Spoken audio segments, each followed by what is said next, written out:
Is this a great game or what? With the Hall of Famer, my dad, Tim Kurkjian, who's not only a Hall of Fame baseball writer, he's also a Hall of Fame dad. Let me just say, thank you, Dad, for being the best dad ever. I'm Jeff Kurkjian, and I thought you would be a little more, I don't know, I thought that would kind of make you well up a little bit. I got like no reaction there.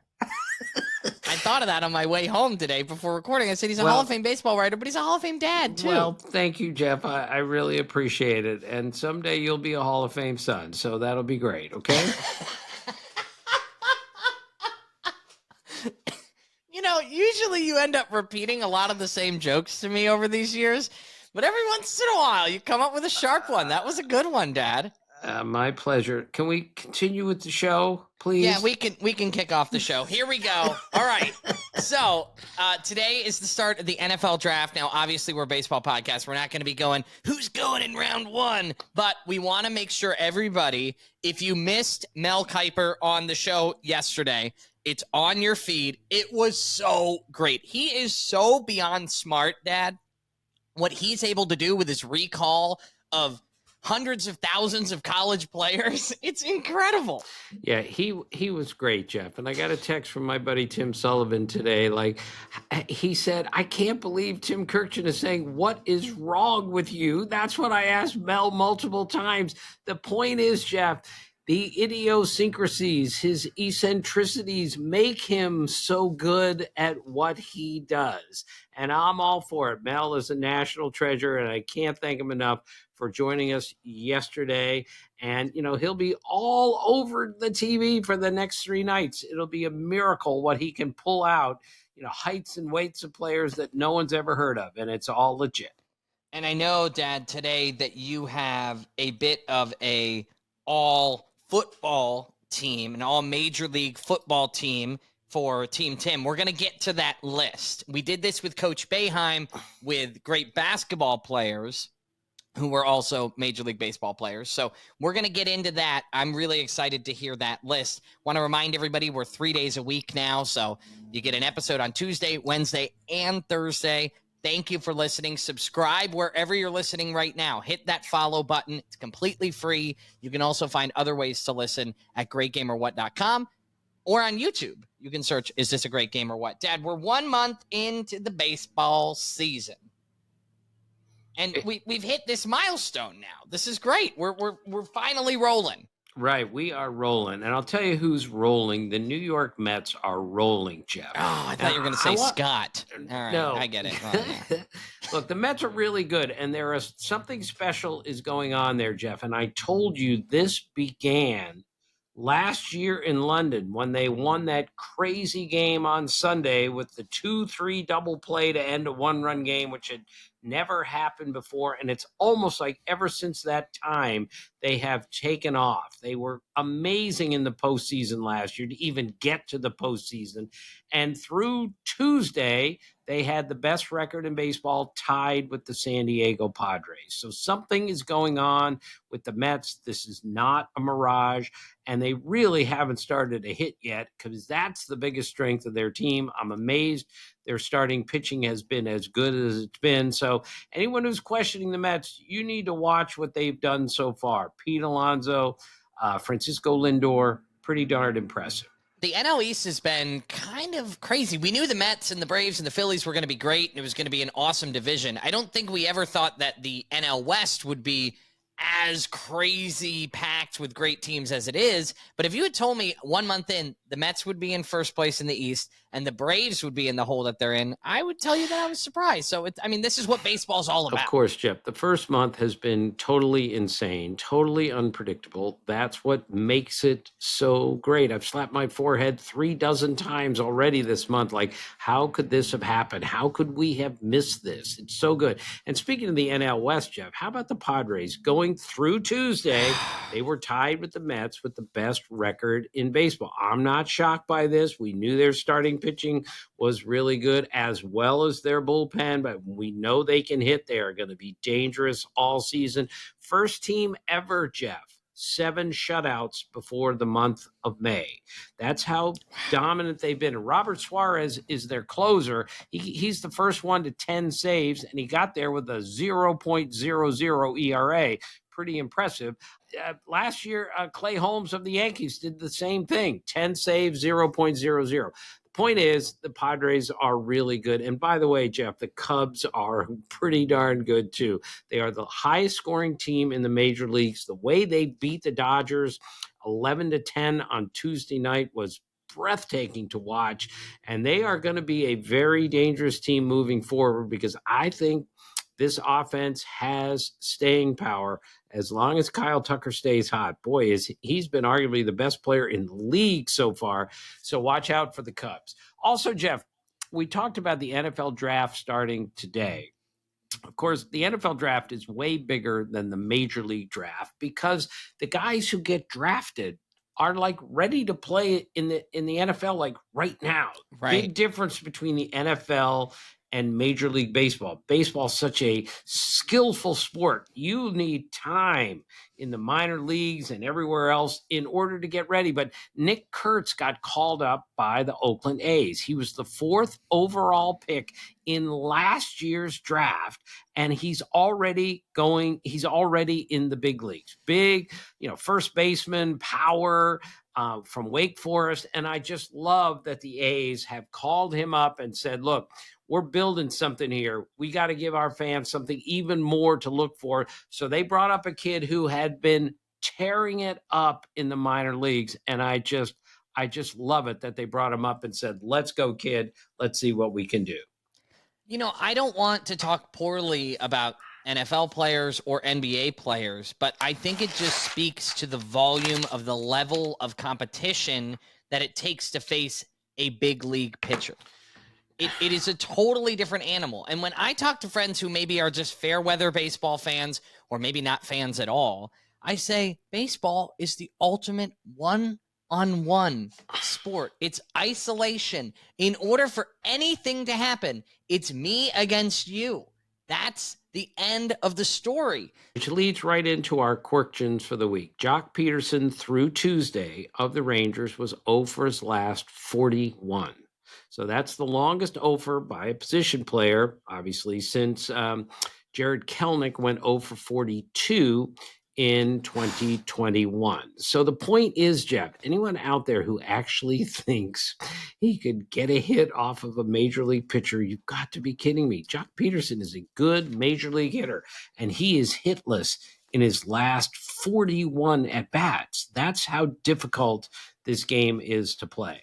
Also with the Quirkjians, Braxton Fulford, catcher for the Rockies the other day, hit his first major league home run. And in that game, he made 3 throwing errors as the catcher. So Frank from the Elias helped me with this one. Of course, it's hard to find things like this. But I said, Frank, when's the last time that happened? So Luis Sojo in 1990 was the last player to hit his first major league home run and make 3 errors in the same game.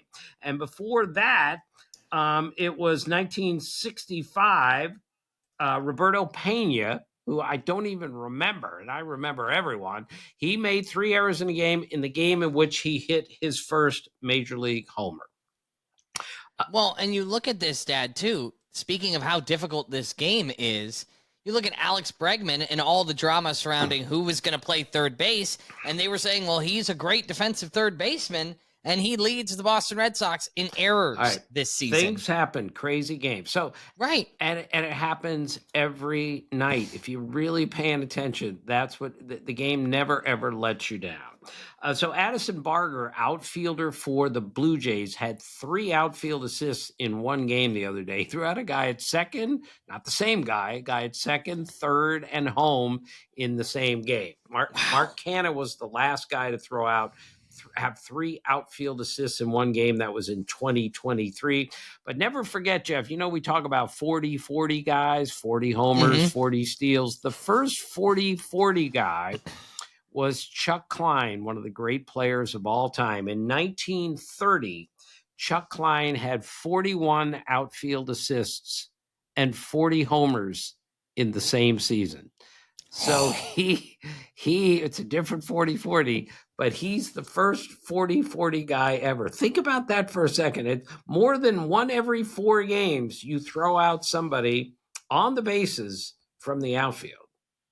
Yeah, I actually had a double-double while playing basketball in my rec league in college, but it was unfortunately 10 points and 10 turnovers. So I don't think it was anything to brag about. That's still pretty good. Jeff, stick with the double-double at In-N-Out Burger, okay? I almost had a triple-double. Right. I had 8 assists, so 10, 10, and 8, but one of the 10s was not rebounds, I'll tell you that much. Right. All right, last question. The Yankees got a leadoff homer Tuesday night from Ben Rice. So he is the 4th different Yankee to hit a leadoff home run in a game this year. We know Austin Wells did it first pitch of the basically the real opening day. The next game I covered on the radio, Paul Goldschmidt, first pitch home run.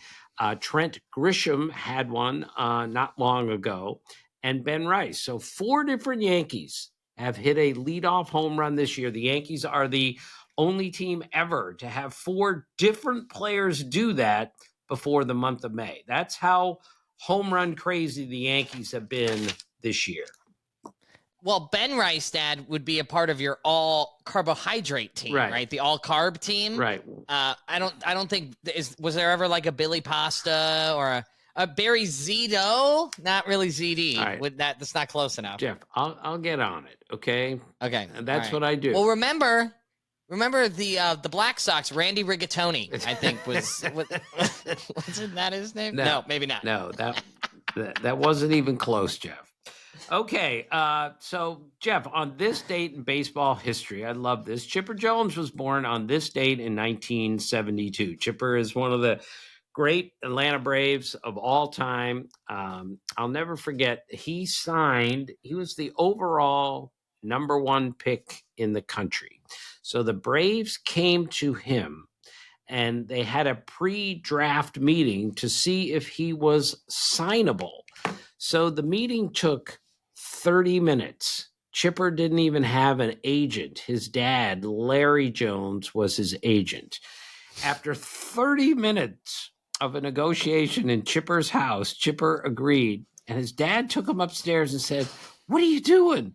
You can get way more money than this." And here's what Chipper Jones said. And this is all you ever need to know about Chipper Jones is he said, "Dad, I want to be the number 1 overall pick. I want to play right away. And I'm going to make so much money playing this game that I don't need to get it all in that first contract."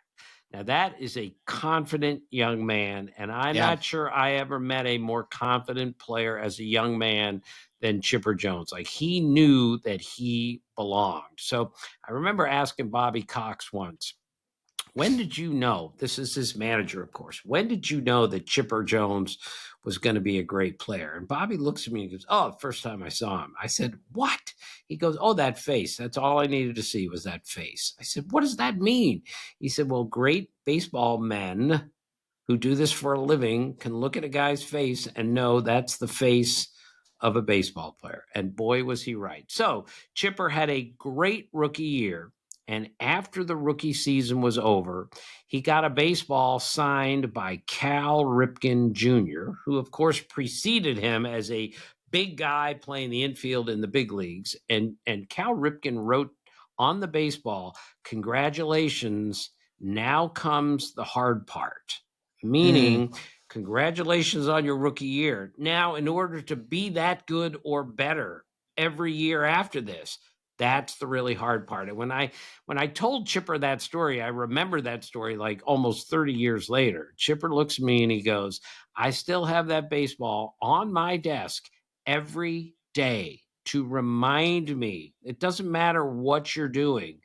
The next step is the harder part." And that's why Cal Ripken ended up being one of the greatest players of all time, and why Chipper Jones is one of the great players of all time, because they have that mindset. Congratulations. Now comes the hard part. Am I wrong in saying that Chipper Jones is the first ever number 1 overall pick in the Major League Baseball draft? Ken Griffey Jr. was, but Chipper Jones was the next one. So again, Jeff, it just speaks to the degree of difficulty of the game. It took all the way to Ken Griffey Jr. for the overall number 1 pick to be a Hall of Famer, where it doesn't quite work that way in football because, and I'm amazed by football players how they do what they do, but it takes baseball players a little bit of time to figure this out. Coming up next, from Ozzy to Oral, the greatest players to wear number 9 and 10. We're going to dive into that, get a best of all Tim as well for the New York Mets, given how hot they've been this season. We'll dive into I'm a Seamhead and my dad's all Major League Football team. It's all coming up next on Is This a Great Game or What? Welcome back from Ozzy to Oral, counting down the best players from 1, Ozzy Smith, of course, to 55, Oral Hershiser. Dad, we are on to the number on the back, number 9. Right. We're going to go 2 numbers today because number 9 is so obvious. It's Ted Williams, who, for me, just my list, after Babe Ruth, he's the greatest hitter of all time. Remember, Ted Williams won 2 MVPs. And he won 2 Triple Crowns and didn't win the MVP in either season in which he won the Triple Crown. Which I just don't truly understand. But then, I just don't get it. Back then, Jeff, we gave extra credit points to teams that won. And the Yankees were always winning the pennant, and the Red Sox weren't. So that's how Ted Williams missed out. If we did it by the same player of the year situation that we do today, Ted Williams would have probably won about 6 to 8 MVPs. That's how great he was. And we know, Jeff, with all the wartime, World War II, Korea, if it weren't for that, Ted Williams, of course, would have hit, 700 homers and been the all-time RBI leader. I mean, he was an amazing, amazing hitter. And just remember, Jeff, last year, the season that Aaron Judge had, which was incredible. He was the first active player to have an OPS in one season to match the career OPS of Ted Williams. Think about that for a second. That's just insane. Mike Trout and Miguel Cabrera and all those guys who played a few years ago and are still playing, only Aaron Judge has ever had one season to match the career OPS of Ted Williams. That's how great he was. So if anyone tells you he was a great hitter, you can multiply that by about 10. And if I hear one more time, Jeff, that he couldn't hit in today's game, I'm going to take the headphones off and walk away, because he would be a great hitter today, period. Is that the most violent thing you could think about doing? Well, like some people would say, I'm going to crash my car into it. No, I'm going to jump off the roof. You're just going to take your headphones off and leave. I'm just going to quit the business. That's what I mean. Yes. Okay. You're going to retire. Right. What would your retirement job be? Like, there is no retirement job. We've been over this. I'm qualified to do nothing. I mean, maybe I would go coach a high school baseball or basketball team. I would love to do that, but that's not so easy either. I would have to prepare for that for sure. I think you would be a great high school basketball coach. Never mind. All right. Our second. You are so bad at taking compliments. Right. The second Ozzy to Oral, because it's Chipper's birthday, is number 10, Chipper Jones. Now, so Chipper Jones, the greatest number 10 of all time. Now is there anybody else in the running? Yes. Now, I really struggled with this. Lefty Grove wore number 10. Lefty Grove is arguably the greatest left-handed pitcher ever, but he wore number 10 for 11 years, and Chipper wore it for 18 for his entire career. So we're gonna obviously acknowledge the greatness of Lefty Grove, because I think he's the greatest left-handed pitcher ever. But because Chipper wore it his entire time, we're going with him. So I believe Chipper is a top 4 third baseman ever. I think he's a top 4 switch hitter ever. And he once told me, Jeff, that every game he played, his thought process was, I'm going to score a run tonight and I'm going to drive in a run tonight. Because if I do both of those, I'm Mm-hmm. really going to help my team win. And of course, Chipper finished his career with over 1,600 runs scored and over 1,600 RBIs. Mark Teixeira, my dear friend who I worked with at ESPN, told me he played with Chipper in Atlanta, and he said Chipper is the smartest. He's the smartest hitter I've ever seen. He would walk to the plate knowing exactly what he wanted to do and how he was going to do it. And before every game, Jeff, he would always stop. There was always a computer right there in Atlanta, and he would stop and like play solitaire on the computer. Most guys would be going over the pitching, whatever, the Right. scouting report. This is what Chipper would do to calm his nerves and get ready to play. But as Mark Teixeira told me, he didn't need any scouting reports. He had it all up here. He knew exactly what he was doing. So I've got Chipper Jones as the best number 10 ever. People are eating up Ozzy to Oral on TikTok right now, Dad. At Great Game or What? Not on my dad's burner TikTok account. We're not posting to that. We're posting at Great Game or What? Man, that was a loud sigh. Sorry if that I drove don't even anybody know off what their a cars. burner account is.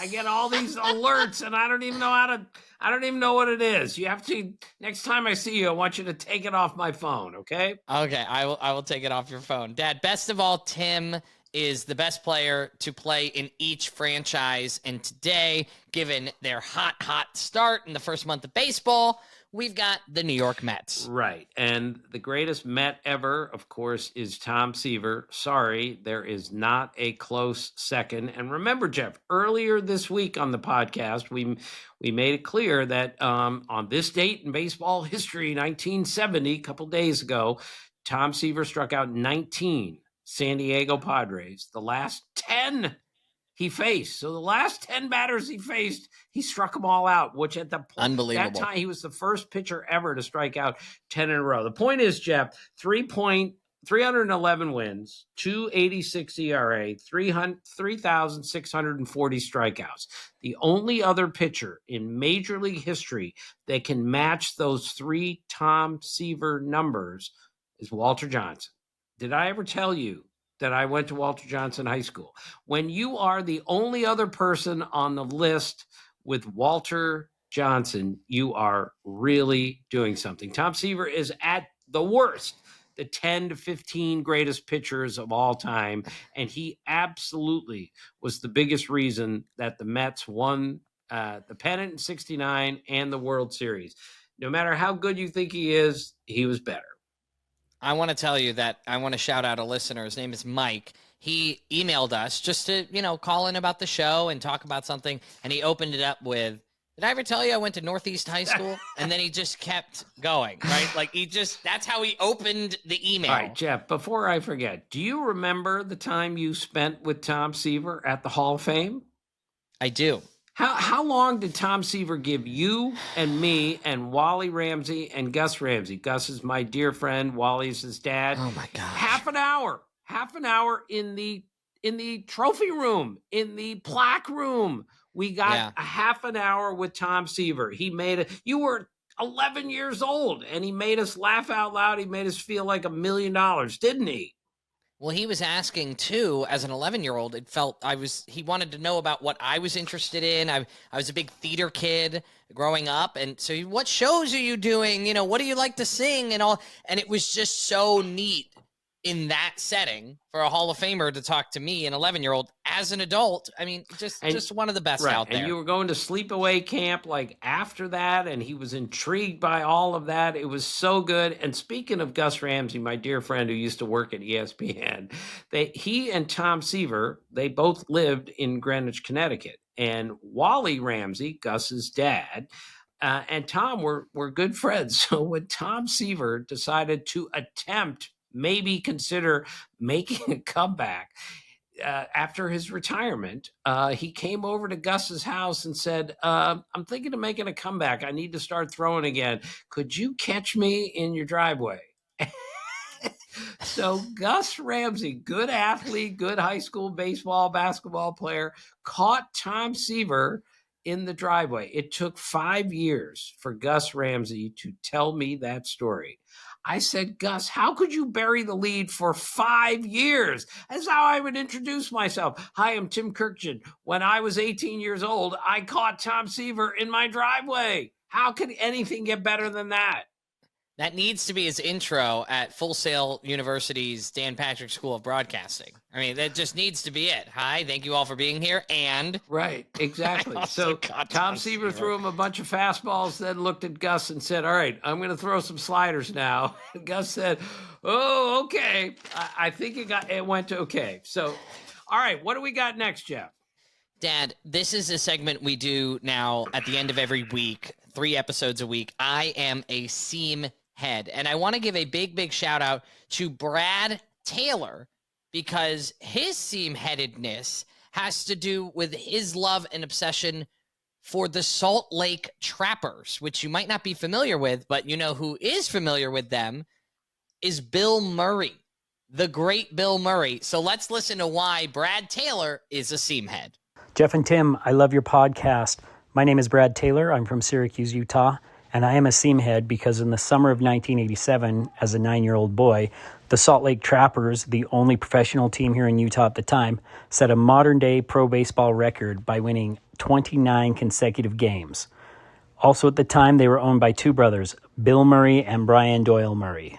Yes, those Murray brothers of SNL fame and movie fame. The next year, some local card shops produced a card set of the Salt Lake Trappers, in which both Bill Murray and his brother are featured, and they are wearing the number 29 on their uniform to honor the 29-game winning streak by that Trappers team, a mark that has still not been exceeded in modern baseball.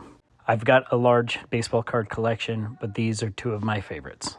And this story and those cards are 2 of the big reasons I am a seamhead. See, Dad, Brad's message is so great because, yes, it's not inside the numbers nerdy or moving numbers around or letters around and making crazy names. But for him to be that obsessed with this team and these cards because of the record they set for wins in one season, it's pretty nerdy. It's pretty seamhead-esque. Right. I'm proud of this message. I am imploring any of our listeners or viewers, if you have a seamhead, please. This is what the show is all about. This is what we're doing. This is a Valentine for baseball fans. We are acknowledging how weird we are that we love the game this much. So if you have anything like Brad had, please send it in. Jeffrey, the magician with technology, will figure out how to get it on the air. All you have to do is email me, jeff@greatgameorwhat.com. And you do that, and trust me, Dad, it's not that much magic. We're just dragging the audio clip in there. But I know even email to you is a little bit of magic. So I'm gonna keep the magic alive for you. And wrapping up today, Dad, being that today is the NFL draft, a reminder, if you didn't listen to Mel Kiper on the show, ESPN NFL draft expert, talking baseball, that is on the feed from yesterday. We released that episode. Go back and listen to it. Trust me. So in spirit of the NFL draft, Dad, you have your team, Tim, for the all Major League Football team. Right. What do you got? So all these guys played Major League Baseball, and some of them were NFL players. Some were great college players. So we'll just run down. Vic Janowitz is our catcher. He won the Heisman Trophy and then played in the big leagues. Todd Helton, Hall of Famer, is our first baseman, was the backup quarterback to Peyton Manning at Tennessee. Jackie Robinson, of course, was a tremendous running back at UCLA. Drew Henson is our third baseman. He was the quarterback at Michigan. Ace Parker, I must say I don't know much about Ace Parker, but he's our shortstop. Outfield, Kirk Gibson. Mel Kiper told us he, drew up a scouting report on Kirk Gibson and said he would have been a great NFL wide receiver, which I believe. Deion Sanders, of course, who was an amazing Hall of Fame football player. And for a guy who didn't play much baseball, he was a pretty darn good baseball player. And my favorite Deion Sanders story is when Buck Showalter had him on his team. Yeah. They tried to practice the rundown. In spring training, right. And they just couldn't get him out. Right. So he said, all right, forget it. They couldn't tag Deion out in the rundown drill, so Buck had to cancel it because they weren't getting anything done because he was too fast and too quick. Brian Jordan also played in the big leagues and was a good NFL player. And of course, Jim Thorpe is part of this group. Jim Thorpe, maybe the greatest athlete ever, played in the big leagues briefly and played in the NFL. Just an amazing player. Frank Thomas is our DH. He played at Auburn, pretty darn good football player. Jeff Samardzija, great wide receiver at Notre Dame, pitched in the big leagues for a long time. Steve Renko was a quarterback at Kansas, pitched in the big leagues. And and Darren Erstadt was our punter kicker from Nebraska. So we've got the whole team covered. If you've got anyone that we're missing, please send it in because we want to keep these lists as complete as possible. Yes, we do. You can send it in at Great Game or What. That's on Instagram, Facebook, or TikTok, X as well. And follow us there. We're trying to grow those accounts as much as we can. You can share this with anybody who loves baseball. Subscribe and follow where you're listening right now on Apple Podcasts, Spotify, YouTube, wherever it might be, and more. And Dad, we got 3 new episodes loaded up every week, Tuesday, Wednesday, Thursday. Tune in next Wednesday and listen to Steve Sparks, former major leaguer. If you don't enjoy this, then you don't like baseball. Thank you so much for listening. And as always, thank you for being a part of our family.